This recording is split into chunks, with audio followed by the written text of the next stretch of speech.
പ്രാണസഖി. പക്ഷേ ബൽ വന്നാൽ അവൾ വില്ലെത്തി. അരിപ്പൊടി വേണ്ട, കപ്പയും വേണ്ട, ഇനി പുല്ലു തിന്നു നടക്കാം കൊതി തീരെ. പുല്ലു തിന്നു നടക്കാം കൊതി തീരെ. പ്രമേഹമെന്നൊരു പ്രതിഭാസം, പലരെയും ചതിച്ചൊരു തോന്യാസം. ഭക്ഷണശാലയിൽ ശിക്ഷിക്കാൻ വിശിച്ചായെത്തുന്ന നേതാവ്. പ്രമേഹമെന്നൊരു പ്രതിഭാസം, പലരെയും ചതിച്ചൊരു തോന്യാസം. ഭക്ഷണശാലയിൽ ശിക്ഷിക്കാൻ വിശിച്ചായെത്തുന്ന നേതാവ്. പഞ്ചാരയാണെന്റെ പ്രാണസഖി. പക്ഷേ വഴിൽ വന്നാൽ അവൾ വില്ലെത്തി. അരിപ്പൊടി വേണ്ട, കപ്പയും വേണ്ട, ഇനി പുല്ലു തിന്നു നടക്കാം കൊതി തീരെ. പുല്ലു തിന്നു നടക്കാം കൊതി തീരെ.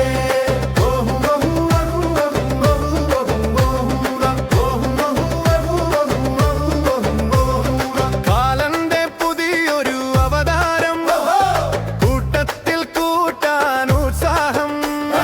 മരുന്നുകൾ മാറിക്കഴിച്ചിട്ടും മാറാൻ മടിക്കുന്ന മറിമായം. പ്രമേഹമെന്നൊരു പ്രതിഭാസം, പലരെയും ചതിച്ചൊരു തോന്യാസം. ഭക്ഷണശാലയിൽ ശിക്ഷിക്കാൻ വിശിഷ്ടായെത്തുന്ന നേതാവ്.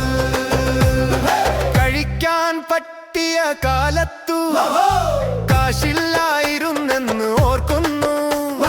കാശു നിറഞ്ഞ നാളുകളിൽ നാശം പിടിച്ചൊരു പ്രതിഭാസം.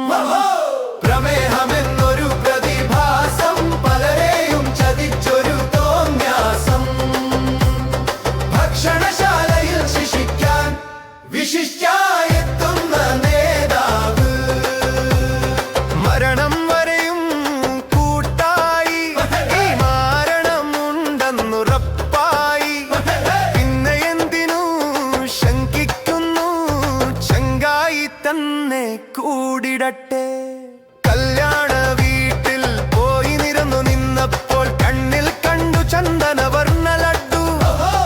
വായിന്നു വെള്ളം കപ്പലോടാൻ പാകത്തിനൻ കൈ നീട്ടിയപ്പോൾ ഭാര്യ ഒന്നു തോണ്ടി. നോക്കണ്ട മാഷേ, ഷുഗർ 500. പപ്പടം പൊട്ടിച്ചു ഞാൻ പായസം നോക്കി നിന്നു. പ്രമേഹമെന്നൊരു പ്രതിഭാസം, പലരെയും ചതിച്ചൊരു തോന്യാസം. ഭക്ഷണശാലയിൽ ശിക്ഷിക്കാൻ വിശിഷ്ടായെത്തുന്ന നേതാവ്. രാവിലെ എഴുന്നേറ്റു നടത്തം തുടങ്ങണം. നായ്ക്കളെ പേടിച്ചു ഓട്ടം പഠിക്കണം. ചായയിൽ പഞ്ചാര ഇടാൻ നോക്കിയാൽ വീട്ടിലെ പിള്ളേര് അബ്ജാകും. അച്ഛാ അത് വേണ്ട, അമ്മേ ഇത് വേണ്ട, ജീവിതം ഇപ്പോൾ ഒരു കൈപ്പക് ജ്യൂസ് മാത്രം. മരണം വരെയും കൂട്ടായി, മാരണമുണ്ടെന്നുറപ്പായി. പിന്നെ എന്തിനു ശങ്കിക്കുന്നു, ചങ്കായി തന്നെ കൂടിടട്ടെ.